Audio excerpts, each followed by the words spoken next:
আমি এই যুবকের, এই মুসলিমের কথা শুনে আমার কলিজার মধ্যে ঈমান জাগ্রত হয়েছে।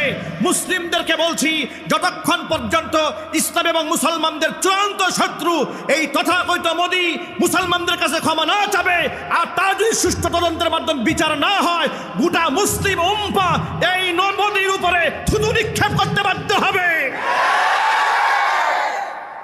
বর্তমানে আমাদের পার্শ্ববর্তী দেশ ভারত, এই ভারতের এক ধর্মগুরু সেই মুহাম্মদ সাল্লাল্লাহু আলাইহি ওয়াসাল্লামকে নিয়ে বাজে মন্তব্য করেছে, ব্যঙ্গ করেছে।